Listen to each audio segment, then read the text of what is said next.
Welcome everyone to the panel of health and well-being across the globe. And I'm Dr. Emma Zhang from Hong Kong Baptist University. We have 4 exciting presentations waiting for you, beginning with Dr. Rohit Bansal from professor in the Department of Management Studies in Vanishing College of Engineering. So, Dr. Bansal, are you ready yet? Yeah. For your presentation? So, Dr. Bansal's topic is breaking barriers, strategies for confronting mental health, stigma, and promoting global well-being. Please, Dr. Bansal. Yes. Can you hear me? Yes. Yes. Once I deliver my presentation, please take some screenshots. I need it for my personal reference. Yeah. We will do. Okay.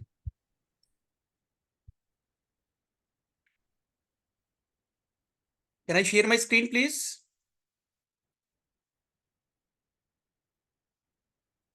Yes, you should be able to share your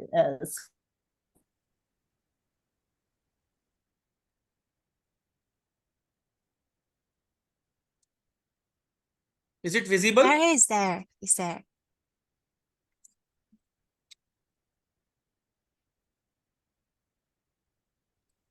Okay. First of all, thank you so much for giving me the opportunity to be part of this Global Virtual Exchange Summit 2024. This is a wonderful initiative which you have taken and invited a lot of intellectual personalities across the world. Thank you so much once again. And today I will share my views on the topic breaking barriers, strategies for confronting mental health stigma and promoting global well-being. Myself, Dr. Rohit Bansal, and I am working as a professor in Department of Management Studies in West College of Engineering, Rohtak in India. So first of all, we need to understand the concept of mental health stigma. You know, during pandemic and post-pandemic, a lot of persons have been suffering from mental health issues. And moreover, some persons are feeling emotionally weak. And due to which they are not getting the support from their family members, friends, and other people of the society so that they can find someone with whom they can share their problems. That is why they find themselves lonely in today's world. Mental health stigma is nothing but it is negative attitude, perception, stereotype, belief which is held by individuals about those persons who are suffering from mental health issues. Like we are trying to develop a negative attitude about those who are going through mental health issues. And whenever you are trying to promote mental health stigma, it is automatically promoting the concept of discrimination, disparity, social exclusion, and which is not a good thing for the welfare of mankind. Because you are trying to differentiate 2 types of people. First is who are quite healthy presently, and second category belongs to those who are suffering from some mental health issues like stress, anxiety, depression, overthinking, negativity. There might be different mental health issues which anyone can have at different point of times in life. But once people are trying to promote this concept, this social evil, then ultimately you are trying to create the discrimination and social exclusion, which can have a detrimental impact on the society. And when you are promoting the concept of mental health stigma, then these negative attitudes can create significant barriers because people suffering from mental health issues will be feeling reluctant in getting the right kind of treatment which they need to come out of the problem which they are facing. So actually stigma is the perception that a certain attribute makes a person unacceptably different from others, leading to prejudice and discrimination against them. Moving on to the next slide, what is the negative impact of stigma on individuals and society? I have already discussed that mental health stigma is a negative phenomena and we should try to overcome this problem. But if we don't do that, then what can be the negative consequences of stigma on both stakeholders, individuals and society? So first of all, I will talk about negative impact on the individuals. First point is barriers to seeking help. When a person is trying to be taking help from other individuals, from family members or society, but they are creating discrimination, they are trying to ignore that person just because of the fact that he is suffering from some mental health issues. In that case, it will be difficult for him to seek any kind of help or counseling from anyone, because they think that they have a sense of fear that nobody is going to help them. So it may delay the treatment which they require. Next is isolation and loneliness. Whenever a person is suffering from mental health issues, ultimately he is going to develop negative thinking, and he is trying to create a number of questions in his mind about which there is no answer for him. So and when people are trying to promote the mental health stigma, then that person will try to feel lonely, and he will try to separate himself from the society, like he will close him in the room and he will think about negative things, which is not a good thing for his health. Next is lower self-esteem. People experiencing mental health stigma may internalize negative stereotypes, leading to lower self-esteem and diminished self-worth. When you are suffering from mental health issues and people are not supporting you, then automatically and gradually your confidence will start on declining, and you will lose faith in your ability that you have the confidence and you will be able to come out of this problem. So these are the negative impacts of mental health stigma on individuals. Moving to the next slide. What are the negative impacts of stigma on society as a whole? First point is healthcare disparities. Stigma can contribute to disparities in mental health care. Individuals from marginalized groups may face greater stigma, leading to reduced access to quality mental health services. When you are not getting the support from the society, uh, being a mental health sufferer, then ultimately it is promoting the concept of disparity and uh, social exclusion. So it will be difficult for you to gain access to the healthcare facilities which you require from consultants or doctors. Next point is reduced productivity. Obviously, when you are not feeling comfortable and when you are working at some workplace, then your efficiency will automatically decline, because you will keep on thinking about those mental health issues.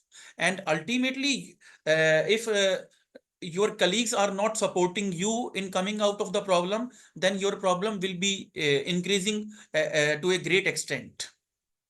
Next point is community division.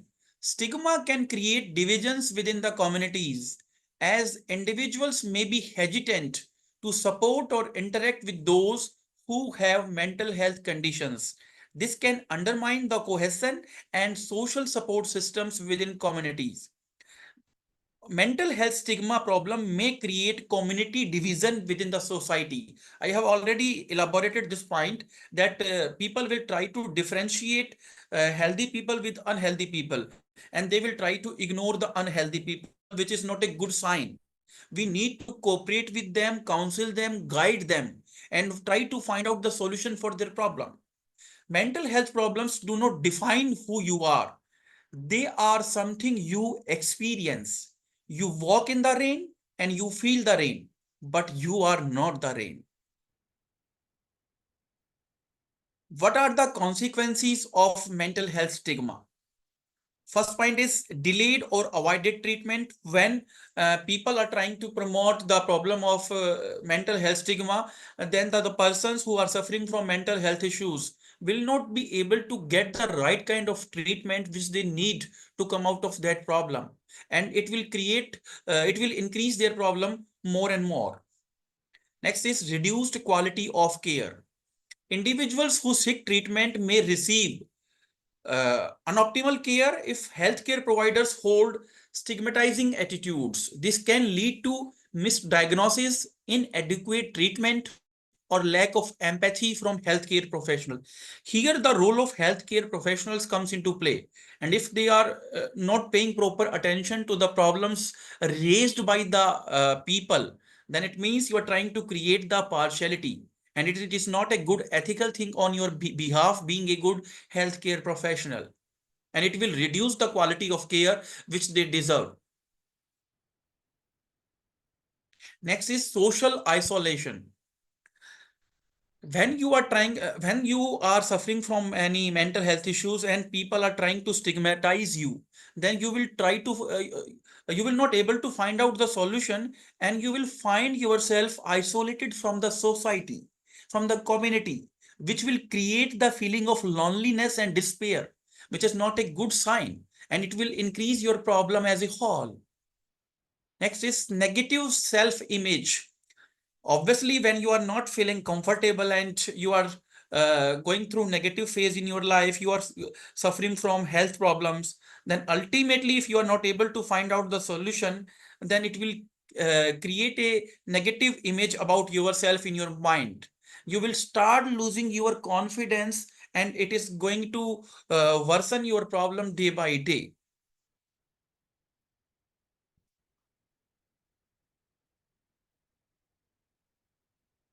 Reluctance to disclose. When you think that people from the society are not going to support you, in that case you will feel hesitant in disclosing your mental health issues to friends and family members, and unless and until you disclose your problems, it will be difficult for you to cope up with the issues. Missed Dr. education. Bansal, we have 3 minutes left. Can you please repeat? We have 3 minutes left. Thank you. I'm not getting you. Our time is running out, so if you could wrap up. Can you give me 5 minutes to wind up? Go ahead. Okay. Now I am explaining the strategies for confronting mental health stigma and promoting well-being. These are some of the strategies which can be followed in order to overcome the problem of mental health stigma and promote global well-being. First is education and awareness campaigns. Try to launch public education campaigns so that awareness may be created and about the understanding of mental health issues, and these campaigns can provide accurate information and challenge different types of negative stereotypes and promote empathy. Next is storytelling and personal narratives.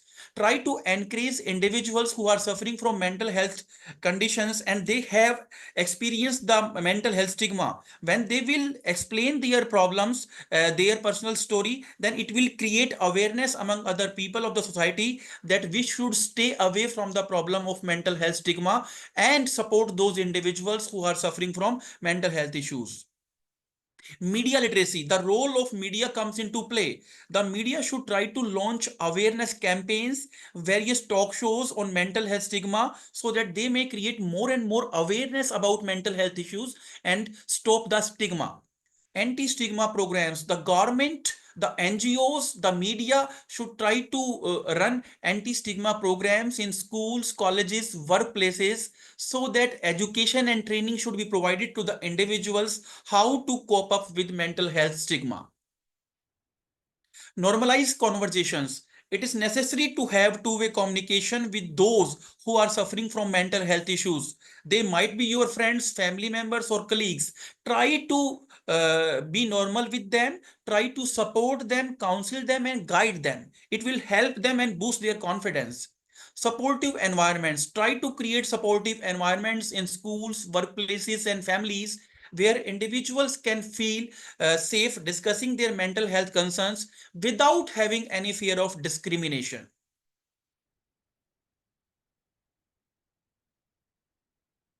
Encourage help-seeking behavior.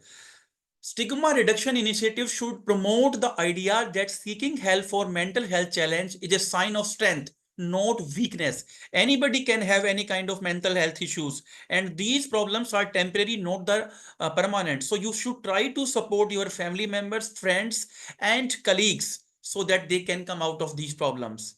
Enhances coping skills. Try to implement various coping skills like meditation, relaxation, music therapy, so that people may come out of mental health issues and we may cope up with the mental health stigma. Don't be ashamed of your stories. It will inspire others. If you are going through bad phase, try to reveal it so that you can set the example for others.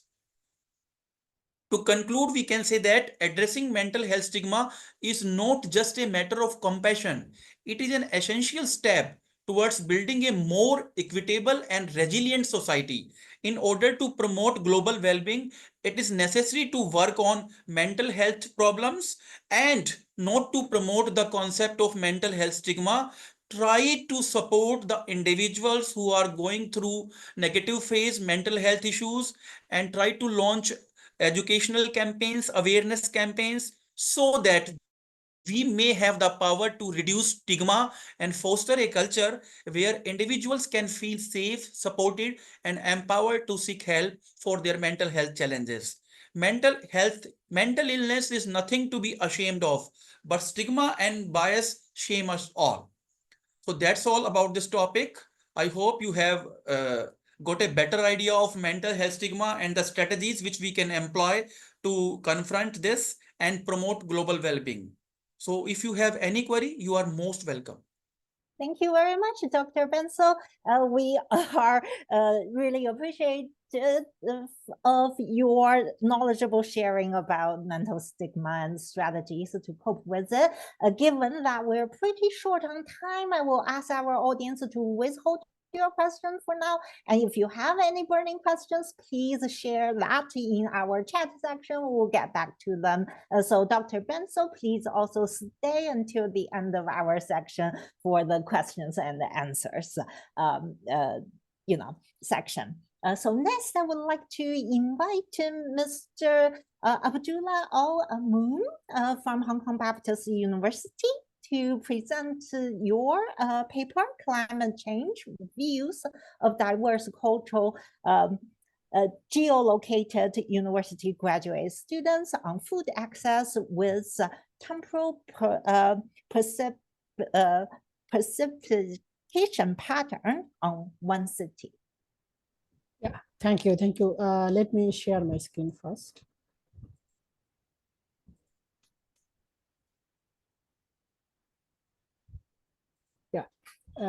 Good afternoon, everyone, respected panel and the honorable speakers and the audience.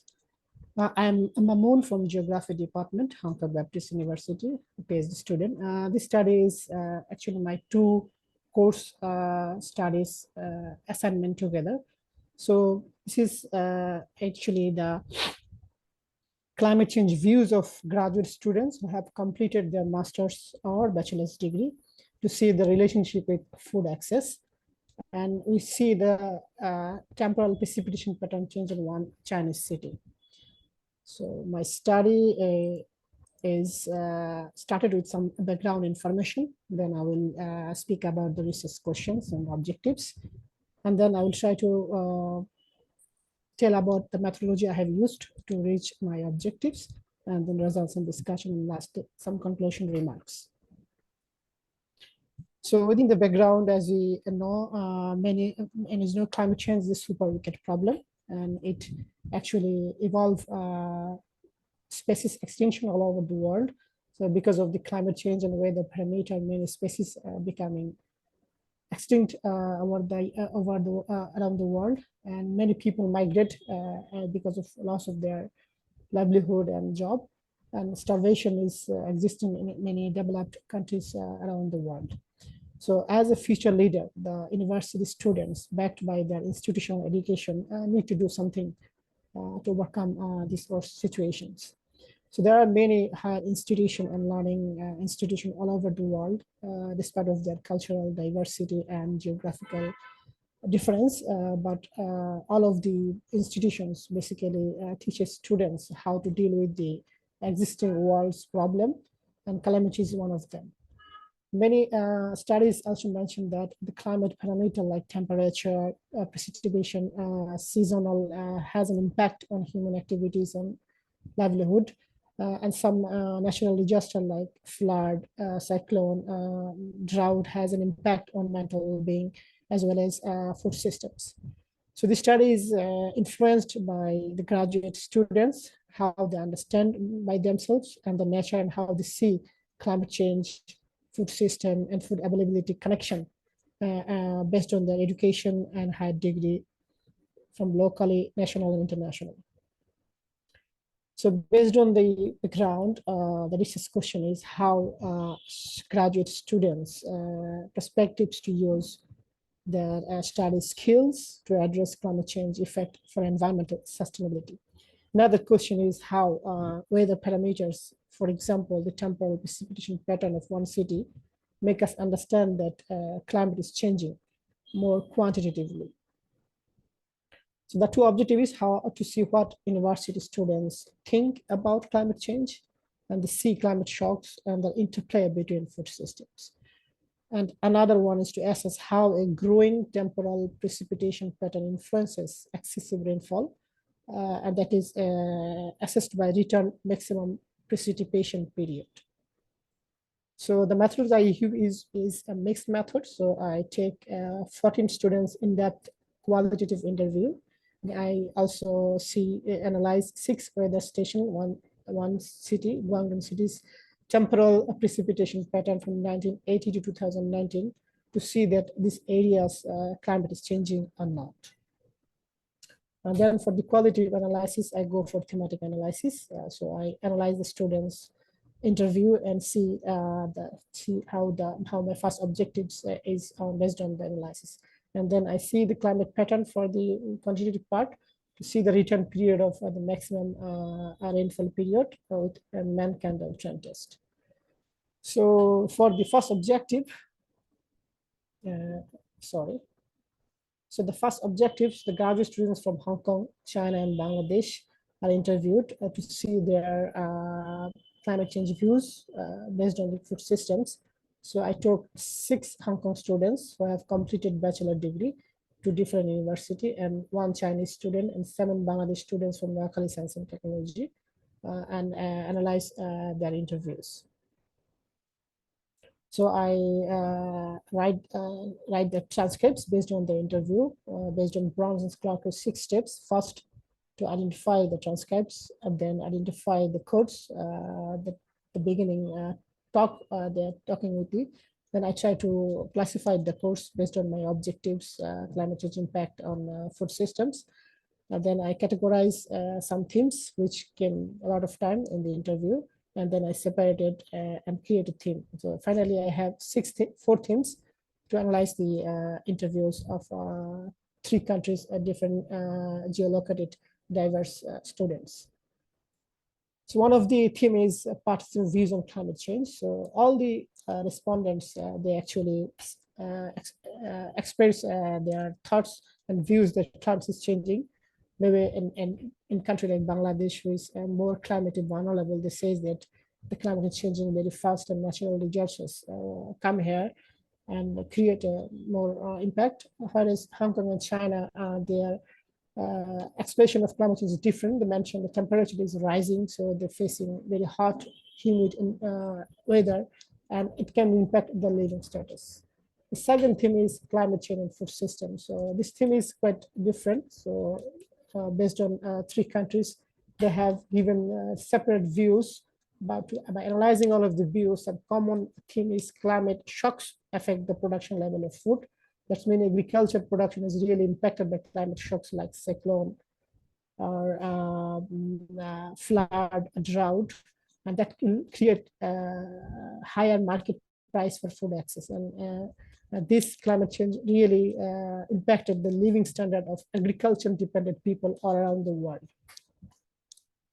Then the third theme generated by analyzing these interviews is university graduate student role to mitigate the climate change. So different students mentioned their views differently, but one of the views is, yes, I think graduate students can play a big role to reduce climate change effect. They should do something based on their previous study. And to mitigate the climate change effects, we need national level policy targeting disaster management implemented by our government.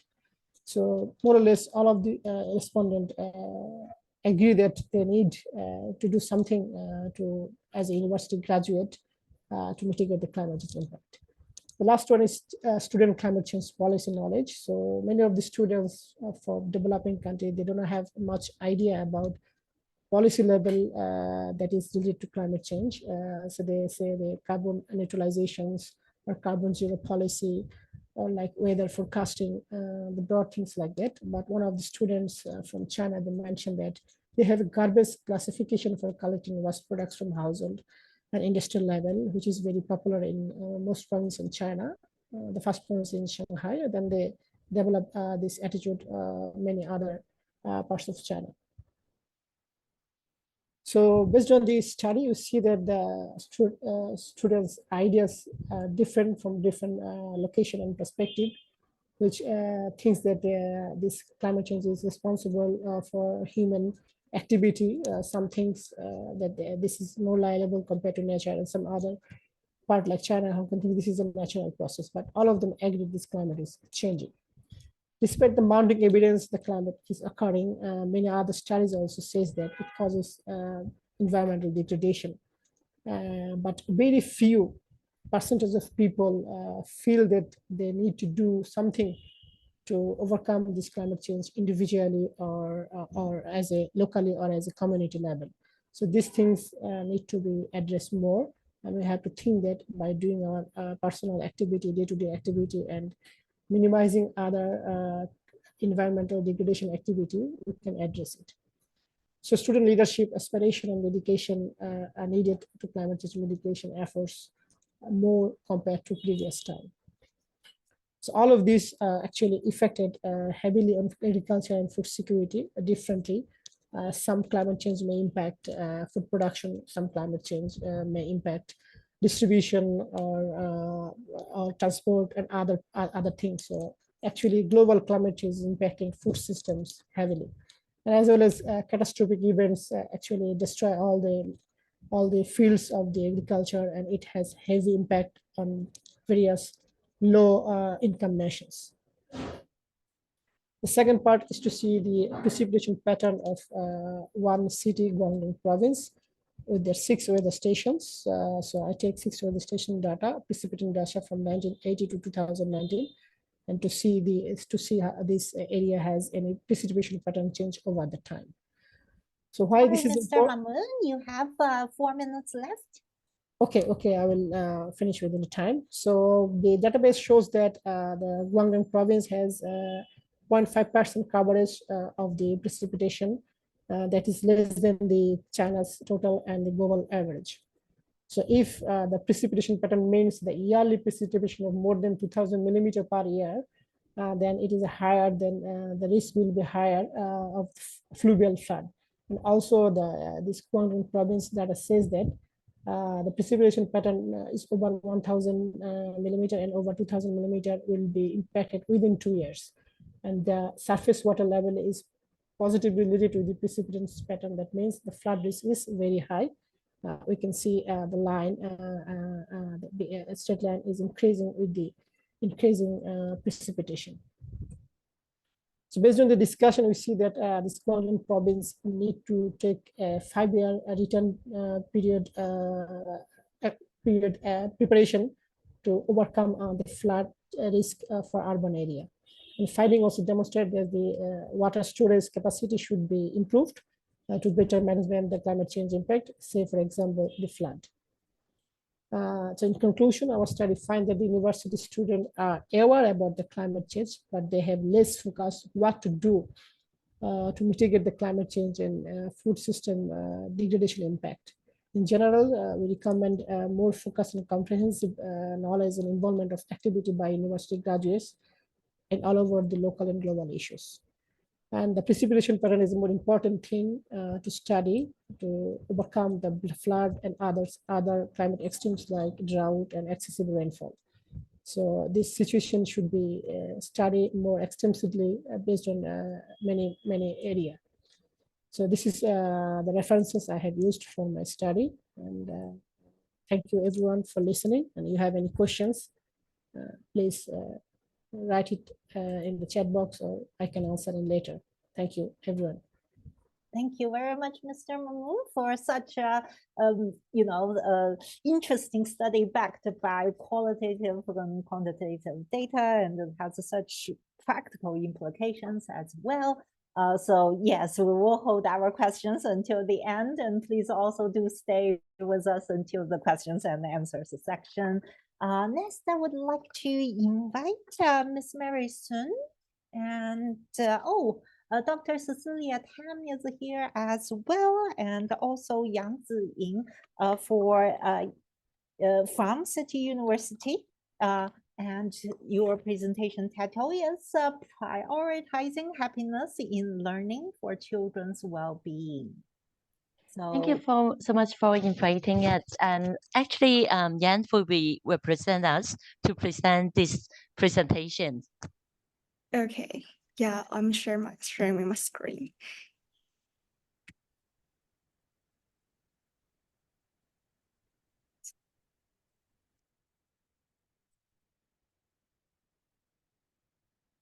So may I confirm, could you see my share screen? It's loading at this loading moment. now. Yeah. So yeah, we'll wait a little bit.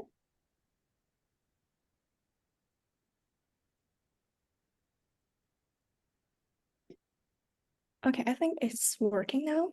Yes, Hey, it it's is. there. Go ahead.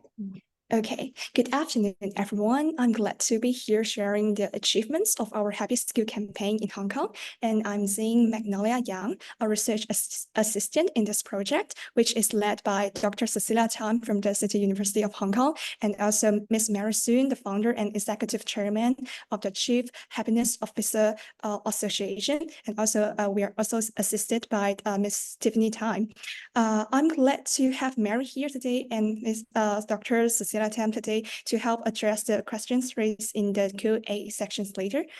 So for the background information, to accelerate the Global Education 2023 agenda, which aspires to inclusive and equitable quality education and promotes lifelong learning opportunities for all, the United Nations Educational, Scientific, and Cultural Organization initiated a Happy Skill campaign in East Asia in 2016. Considering Hong Kong's highly competitive skill context, where academic achievements often takes precedence over a joyful childhood, we have advocated a happy skill movement in Hong Kong since 2022. This research focuses on the second year of this movement, and improvement in the first year over the previous year lies in the consideration of the impact of the pandemic on students' well-being and learning. And here is a very brief comparison between our pilot study in 2022 to 2023 and the current study from 2022 to 2024. So in the first year, we developed a happy skill scale whose items are derived from practical strategies proposed by local educational practitioners, which is and those strategies are under the Asia Pacific Happy Skill Framework. And the framework is shown on the left side here, and you can find 3 domains here, including the people, which involves the well-being, work conditions, skills, and interpersonal relationships of the main actors within skill. Process comprising everything from classroom activities and assessments to school food, sports, and other extracurriculars. And space, which targets the physical skill spaces, including infrastructures, facilities, and spatial design. So in the first year's research, we then noticed that schools might use other strategies to meet the same criteria due to differences in the cultural context. Thus, we revised the scale items from practical strategies to generic criteria under the Global Happy Skill Framework, which is shown on the right side of this slide. And some amendments have been made to the framework from 2016 to 2022 to recognize the impact of the pandemic. So one item under the place domain to highlight here is the acknowledgement of the digital and hybrid learning spaces. Also, you may notice that domain of principles is added. Domain of teamwork is added as pillars. It reflects the larger mindset shifts and central values to enable the people, process, place, criteria to come to fruition. Moreover, when considering the cultural context of Hong Kong, two more principles that are highlighted in the UNESCO working papers but not stated in the principles in the framework are integrated in our scales. These are not at the expense of the academic achievements. And the second one is to provide students with better learning experiences. And also for the selection process, because in the first year study, we find that nomination and school visits are not necessary. So in the second year, we deleted these two process.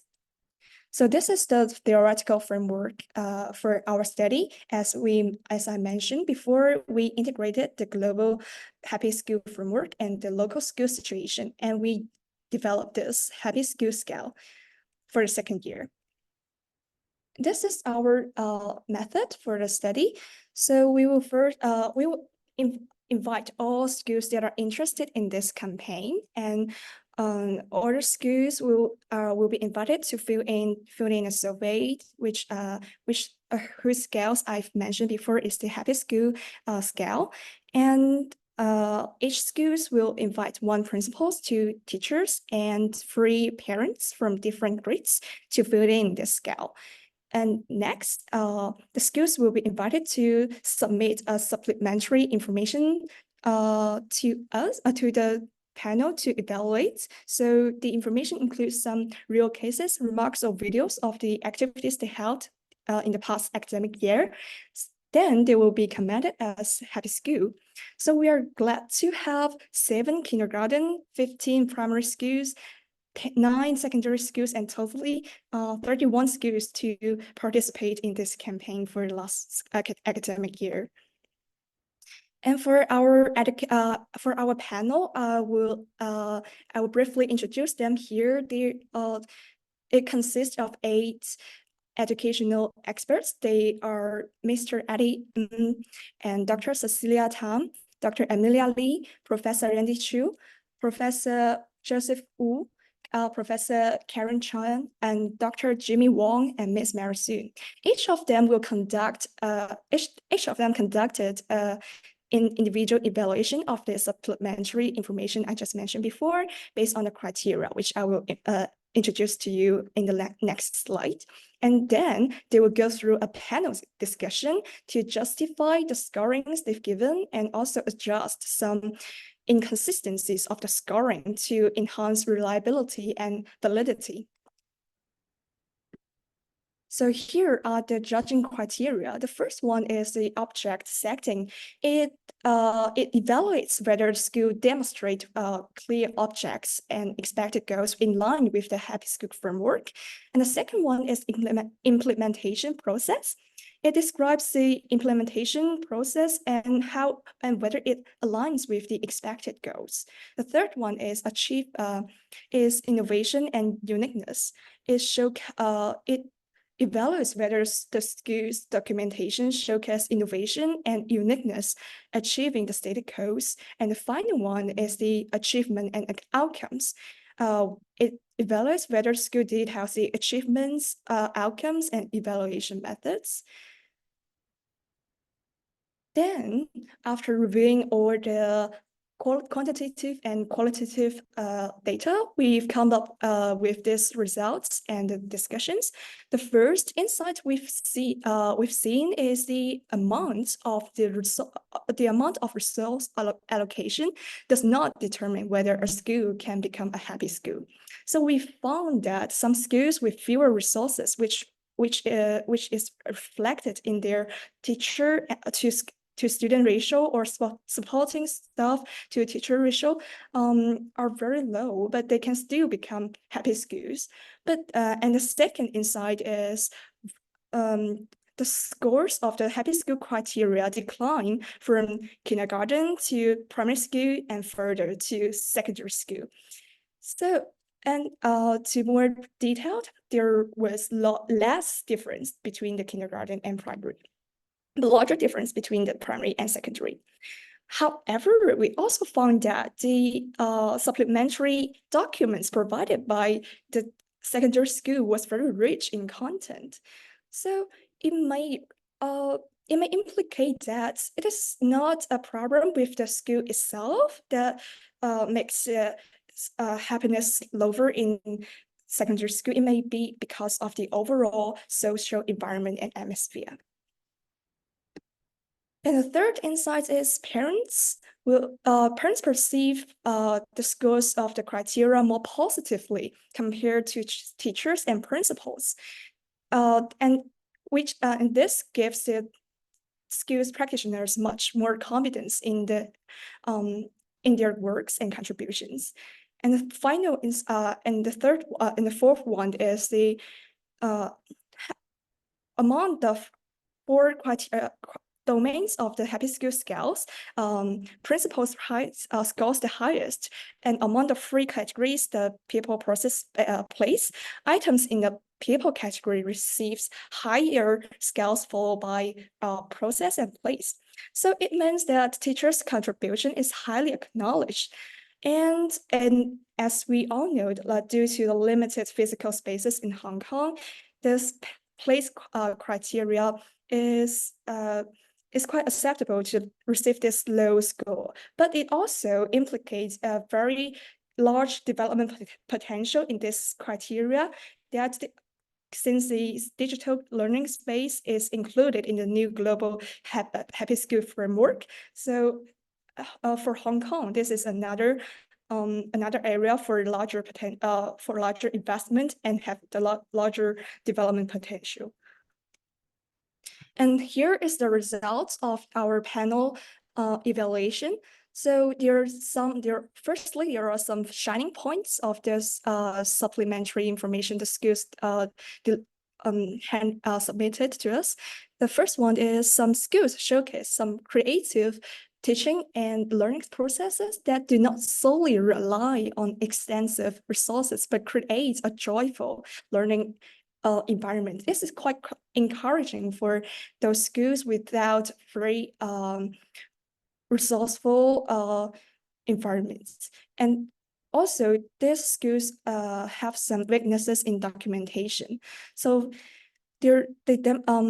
so some schools primarily relying on existing school reports, and they've shown some weakness in documentation. And the second is there's a need for stronger alignment between the objects, action plans, execution, and evaluation. The third one is the activities they've organized are not effectively correlated with those activities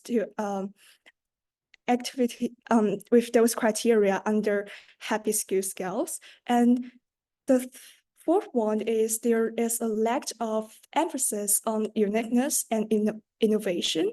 The fifth one is some of the school do not consider the journey towards achieving these opportunities, but place a great emphasis on the tangible outcomes. So for our research, there is also a limitation that is the potential selective sampling, because all schools that are interested in this movement could participate and can nominate itself. So it may weaken our generality of the results. We have 3 minutes left. Can we wrap it up? Yeah, this is the last slide. To conclude, we will keep prioritizing happiness in learning, because we've seen its significance and feasibility in the learning in Hong Kong context, and also our research, our study highlighted the cultural perspective. And the final one is we validated the happy skill scale for the first study. So we will invite more studies in the learning and happiness in the relationship between learning and happiness in the future. So this is all for my presentation. Wow, thank you very much. And sorry for interrupting. I didn't know how long it will take. This is, again, a very timely research and very important to know how to make our learners happy, and happy learners learn the best, right? Thank you very much for sharing. So next, I'd like to invite our final panelist, that is Dr. Heather Kwok from Hong Kong Baptist University, and her topic is effects of sport training on physical fitness and behavioral modification in children with attention deficit hyperactivity disorder. So Dr. Kwok. Yeah, thank you, Dr. Emma. So let me share the screen. Oh, wait. Sorry. Please.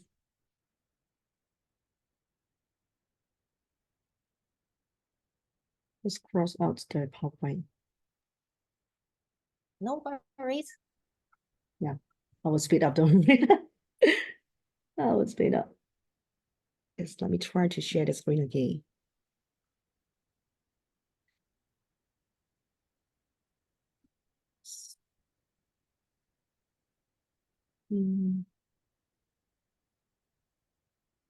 Something wrong.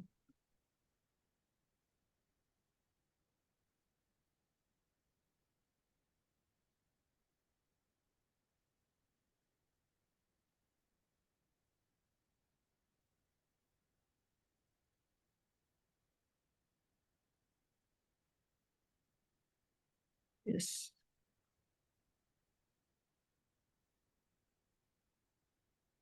Okay, great. I can see it. Sorry about that. Yeah. So No worries. yeah. Hello everyone. So this is Heather from the Hong Kong Baptist University School of Continuing Education, and it's my great honor to present one of my previous studies, that is the effects of sports training on physical fitness and behavioral modification in children with attention deficit hyperactivity disorder. So you may know that is ADHD. So together with me, we have also the other co-investigators, my colleagues, Ms. Lam Chi Kay also from Hong Kong Baptist University, and also we collaborate with staff from the Hong Kong Federation of Youth Groups, including Ms. Jessie Lee, Mr. Tam King Jing, and Ms. Leung Wai Man. So here is the flow of my presentation today.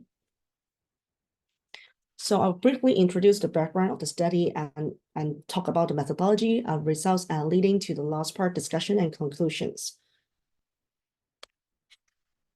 So as mentioned in the topic, the study aims to talk about a group of population, that is the children and teenagers with ADHD. So ADHD actually is a quite common developmental neurological disorder, and many people think that people with ADHD, they are characterized by like hyperactivity. They have excessive energy, but actually they have three major characteristics.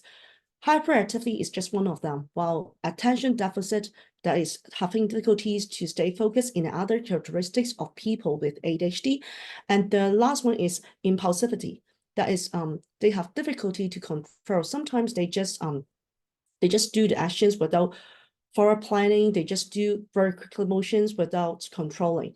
So for the impulsive behavior, it can be ranges from some harmless behavior to some behavior or actions that involve violence as well. So for the prevalence of ADHD is quite high among children and teenagers. And for Hong Kong, we have similar prevalence that the prevalence that is quite similar to the global trend. According to the previous studies, the percentage for people with ADHD in our population is around 5.6 to 7.1. That's quite high. So the high prevalence of ADHD in Hong Kong and global also have drawn the attention of many researchers, educators, and policymakers to see if there are any things that we can help this group of populations. So children and teenagers with ADHD, usually they exhibit or demonstrate very many excessive activity and impulsive behaviors, as I just mentioned. And also they have difficulties in staying focused, attending, especially when they attend the lesson. So that definitely affects their school life, their communications with the peers, and their social lives negatively, in a negative way. And previous studies also suggest that for ADHD conditions, they identify there is a gender differences. For boys, usually they tend to be more aggressive in physical way and externalize their frustrations. But for girls, they are different from boys. They tend to be more verbally aggressive and internalize their frustrations. As a result, girls with ADHD usually have a higher risk of having depression and anxiety than the boys with ADHD. Medication is currently the most commonly used treatment for people with ADHD. However, as reported, there are many side effects of taking these medicines. For example, headache and decreased appetite. So among all these, because of these side effects, so many people try to find alternative ways for the treatment of ADHD. For example, psychological therapy, counseling, and sports and exercise engagement.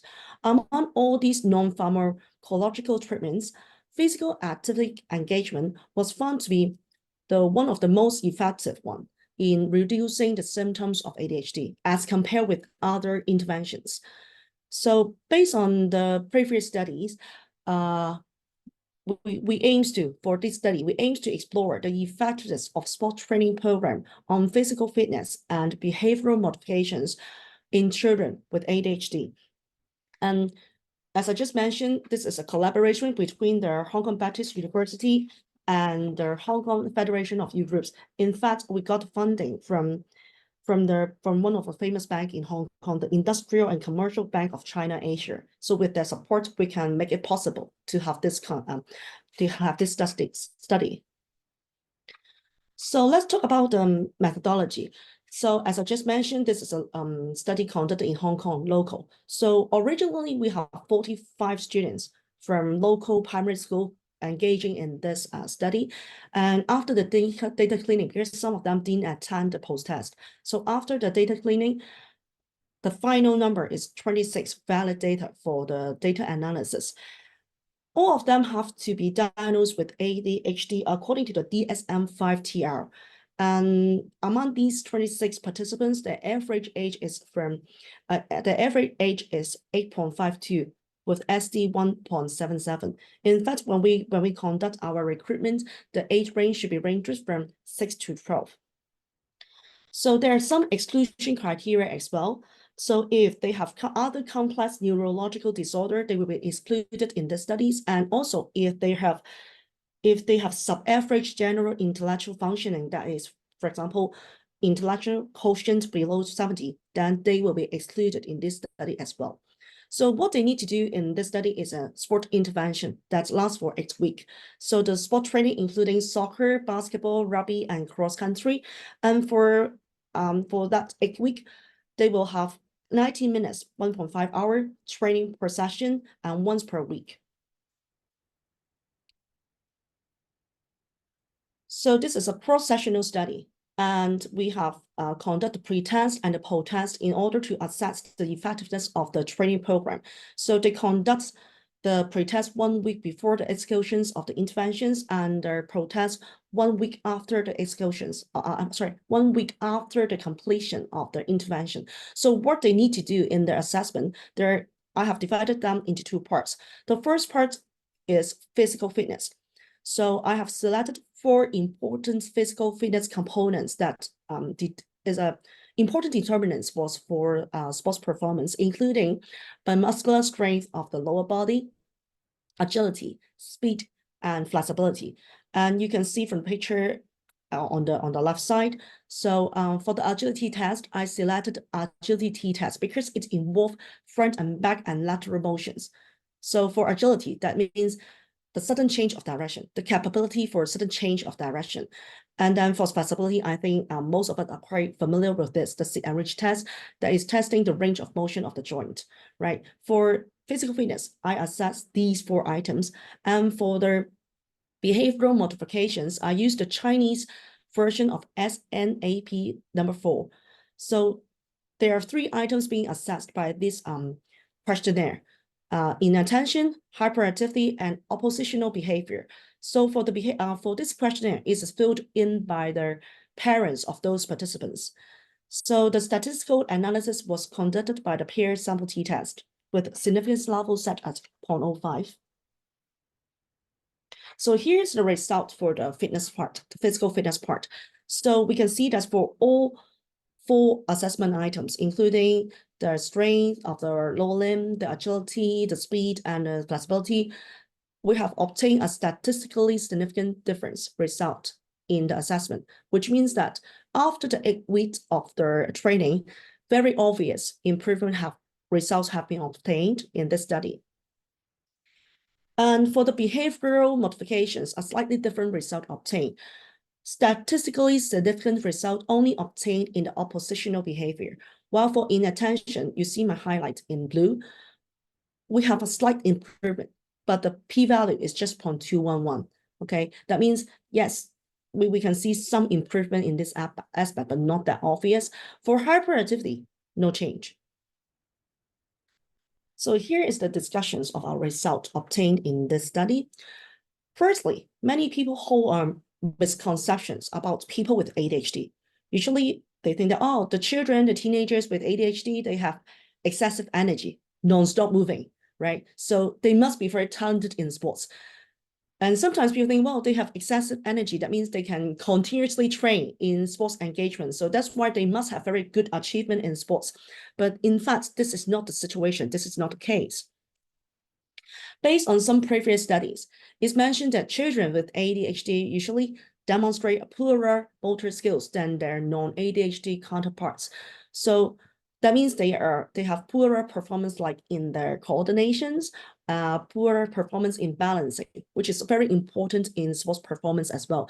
So since their motor skill is not that good as compared with the non-ADHD people, so that may lead to frustration when they engage in sports or exercise, right?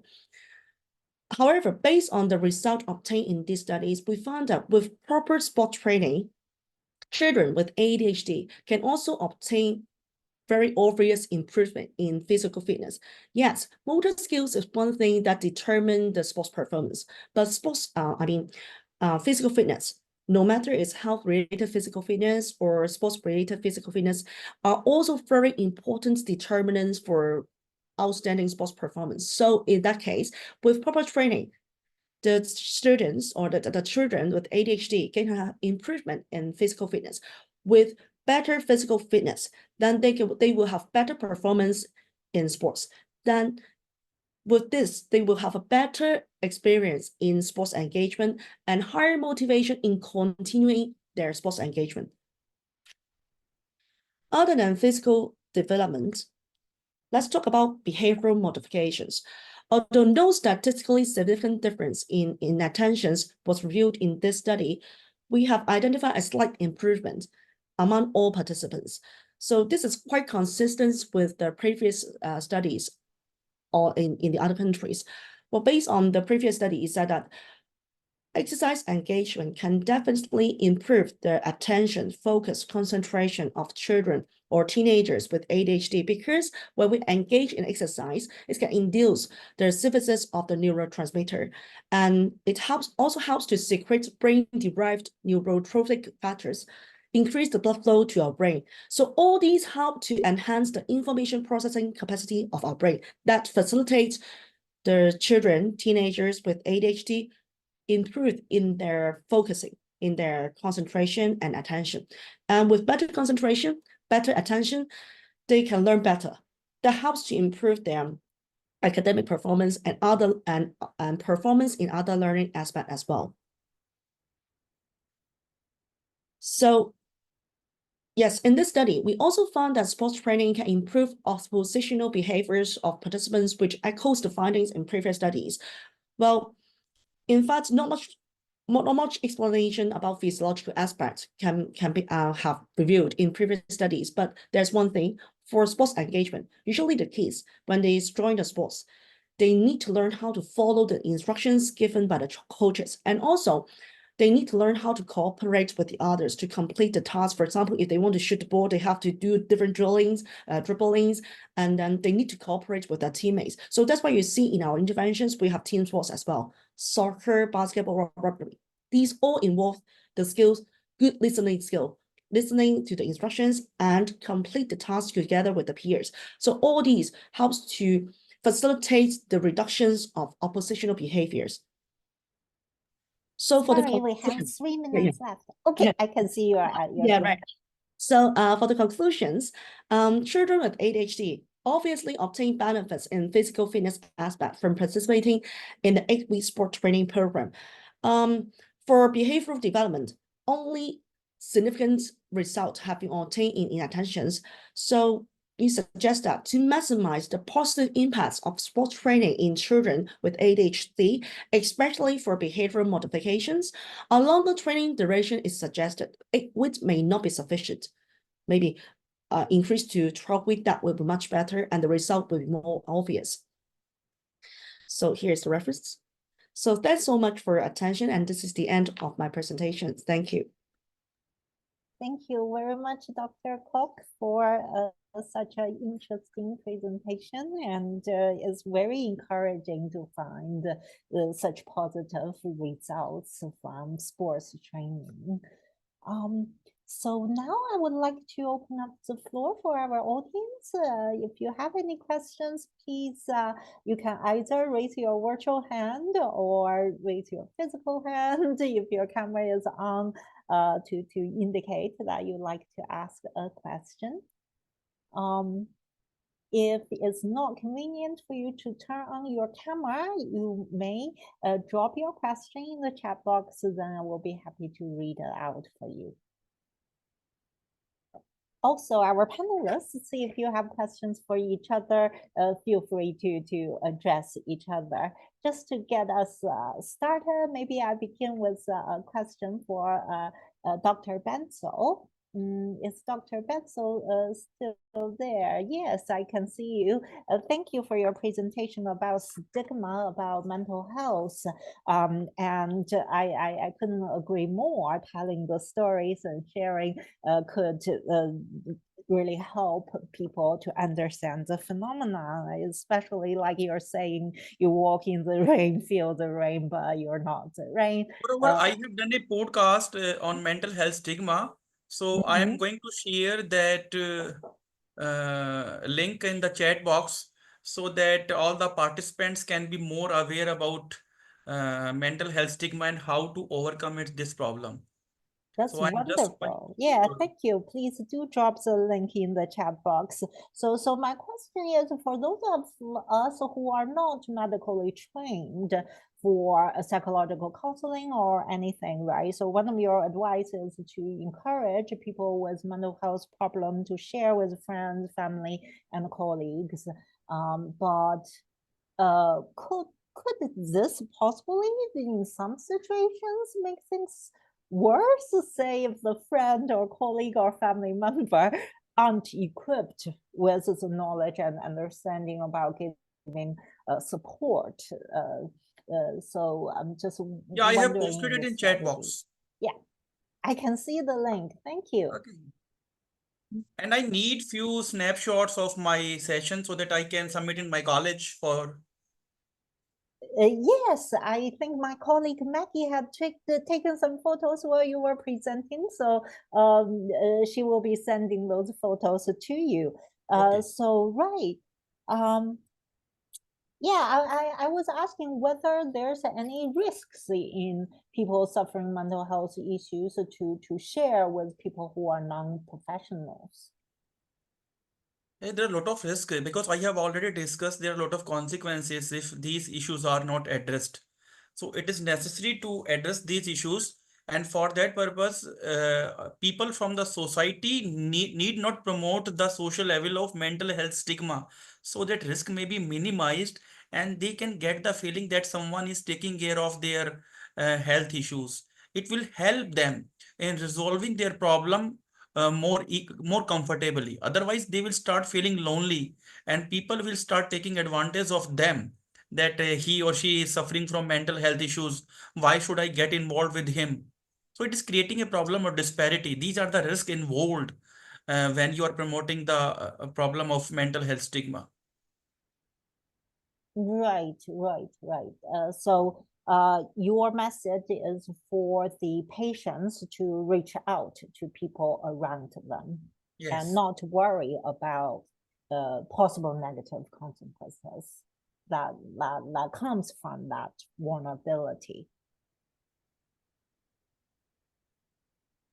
So I think there is a role certainly for doctors like you to play here, right? To publicize the need for the public to offer support for people who are suffering, rather than seeing it as a reason for discrimination. So thank you very much for sharing the link of your podcast, and we will definitely check it out. So my next question goes to Mr. Mamun. Your findings are very practical. So you came up with evidence of climate change with severe consequences. And you argued that postgraduates can play a role here. Could you elaborate on the role that postgraduates can play in this potential climate and food crisis? Yeah, thank you. Thank you for your wonderful questions. And when I interview with several students from different geolocated university and cultures, most of them says that their educational syllabus and things like that to give them the information, what is climate change, what is it happening, and how devastating it is.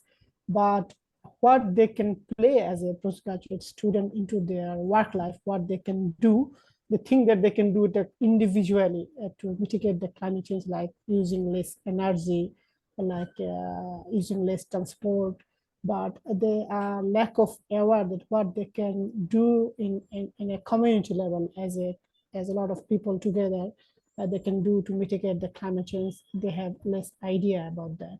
And they also mentioned that government should give more incentive to climate change action activities for the people, so that this activity has more profound role to mitigate the climate change actions, as far as my limited students interview perspectives. Thank you. Thank you. Yes, both individual effort and government support can work from a bottom-up and top-down manner. Right? Thank you. I received a question for Dr. Kwok from Dr. Tam. I'm just wondering whether Dr. Tam, would you like to ask the question, or shall I read it out? Well, whatever. Like, I actually just wonder, is there any special requirements of the type of sports it selects for the students, and why we are selecting that type? Yeah, thank you for your question. So this is a very good question. When you consider what kind of sports should be included, we consider firstly is the sport type. We try to include the team sports and individual sports as well, because for team sports, they can get a chance to communicate with the peers, not just doing the sports alone. But how can we include cross-country in the intervention? Because based on the previous study, it suggests that for children and teenagers with ADHD, aerobic exercise can be more beneficial for improving their behavioral modifications situation. So that's why we try to include one very purely aerobic exercise for our participants that is cross-country. But for the rest, you see, firstly, it's team sports, and it's quite commonly introduced in Hong Kong. So that's why if we found that the sport training program is effective, then in the long run, we can promote it to the school more easily, because we have a large resources of equipment and large resources of coaches as well. Because, for basketball and soccer, and including rugby, it's quite common in Hong Kong, unlike other alternative sports. So that's why we try to consider all these factors when we try to consider which type of sports should be included in our intervention. Yes, right. Thank you for your questions. Thank you very much, Dr. Tan, for your question, and Dr. Kwok for such a detailed answer. Do we have any more questions? Maybe I'll use my privilege again to go back to our presenters, Dr. Tan and Mary and Ziying.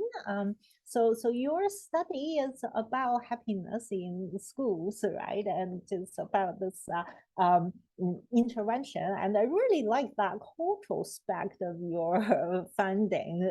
We found that our teachers are really good, but the space in Hong Kong is so limited. It is hard for people to, be satisfied with the space. You also highlighted the pre and post pandemic differences. So could you elaborate a little bit on that added dimension of digital and hybrid learning? Does that go some way to mitigate people's dissatisfaction with the space? Okay, Ying, you will go for a try to answer the question first. I will back you up. And Mary will also back you up.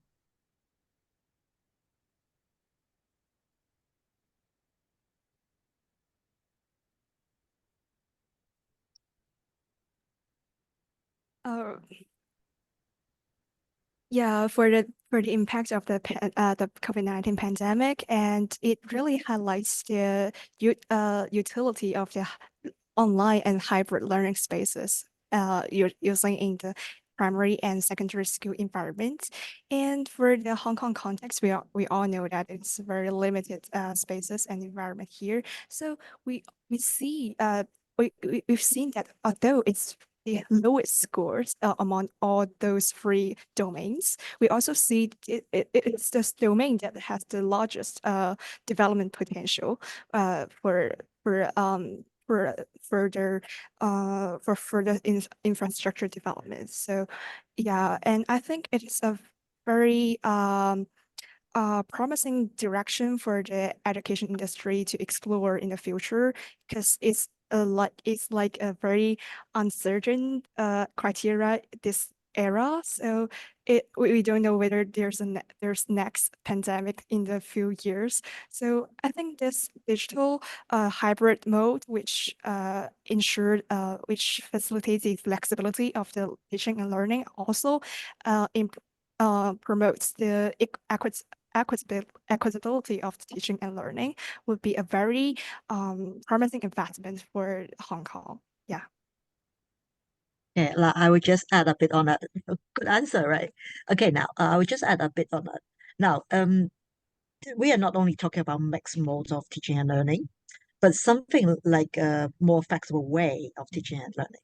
For example, if we are doing some type of virtual exchange, like what we are doing now, it's actually a learning process also. Now, what we are proposing is not only moving those offline things to online, but we are trying to utilize all this technology and trying to explore what are the other environment good for teaching and learning. So that's why when we say we have a lot of room for improvement, it's not only about digitalizing everything, but it's about restructuring and rethinking what education should be and how we should position education in the future. Now, see if anyone want to add something on it. Mrs. Sun, would you like to add anything?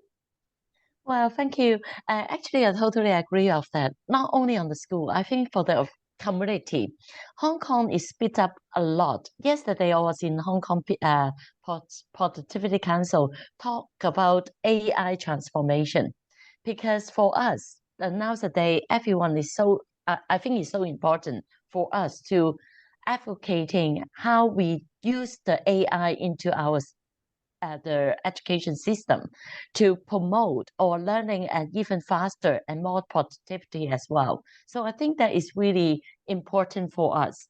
I mean, for the past 3 years, particularly in Hong Kong, is helping a lot for us to do any from digital transformation to AI transformation. Thank you, Ms. Sun. So I actually just have a brief follow-up question. So regarding space, right? First, Hong Kong has a limited physical space, even though we discover very big gap for us to make improvement there. There's physical limitations in exactly how much more physical space we can provide to our schools. So that's one limitation. And another that I was asking about, whether that digital space mitigate this limitation, just like Cecilia, Dr. Tan was saying, that this give us alternative ways of connecting and learning from each other. However, just based on my own Zoom lessons with my students, this also highlights the limitation of space, because often when my students are joining my Zoom lessons, they need to share the same space with family members. It's very difficult for them to find a quiet place for Zoom. And this is also true in the professional setting, right? Like this afternoon, I'm chairing this panel, but in fact, I'm sharing office space with a colleague. I have to say, oh, I need to chair this panel, can I use the room? So yeah, how do we go around this very real limitation of just having extremely limited space, not only for learning, but also in the professional environment? Now, let me help you with these questions. Now, there's one very interesting finding from the current study is that we find that when there are more resources, it doesn't necessarily give you more happiness. So when we are working on well-being, we need to know what should be, what are the essential elements or factors that build your happiness and or well-being. Now here we find that for some schools, actually they have less resources than all the others, but they do got a very high score on the happy school scales. So that's why now we need to aware sometimes is how you utilize the space instead of how much you have. So now, especially nowadays, when we say we have so much of those virtual platforms and all the things like that, that's why we say we have room for improvement, because we should move away from our original concept of just how we use the space. Hope this helped to answer your questions. Thank you, Dr. Tan. Yes, absolutely. Okay, one last one. Sorry, one last one. Go on. Okay, there's no direct correlation between the space and happiness. Okay, this is very important one. So that's why we are proposing you can flexibly use it. And also, like, there's some comments from the judges saying that like we should be a lot more innovative, and we are looking forward for innovative solutions from schools, universities, and all the educators to see how we should utilize the limited resources. Okay, thank you. Thank you. Looks like Mrs. Sun wanted to add something. Well, thank you. And actually, I really agree with Dr. Tam just mentioned. After the first year of the Happy School campaign, I did visit around 8 to 9. We should say Happy School. Doesn't really matter it's kindergarten, secondary school, or primary school. Some primary school is in a residential area. They're very limited space, but they're creating like very innovating facility. They do a lot of different activities or fully utilize the space for the students. So I think it doesn't really matter how to create a happy school with a bigger, huge spaces or using a very limited space, but how you use it for different activities or using your creativities to make use of the space for the students, that is most important. Thank you very much, Ms. Sun. Yes, so it's not about what we have, but how we make use of these resources. Thank you for sharing your insights. Before I take up too much of our questions and answers section, I'm just wondering whether any of our audience members have a question to ask. Again, you can raise your virtual hand or just turn on your camera to raise your physical hand.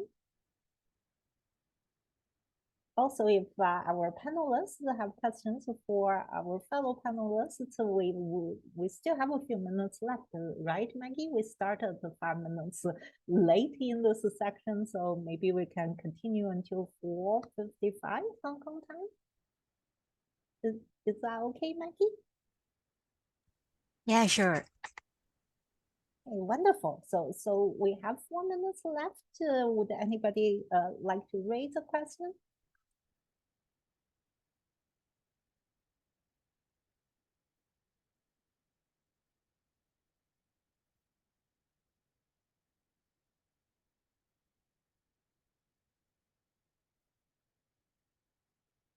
Okay.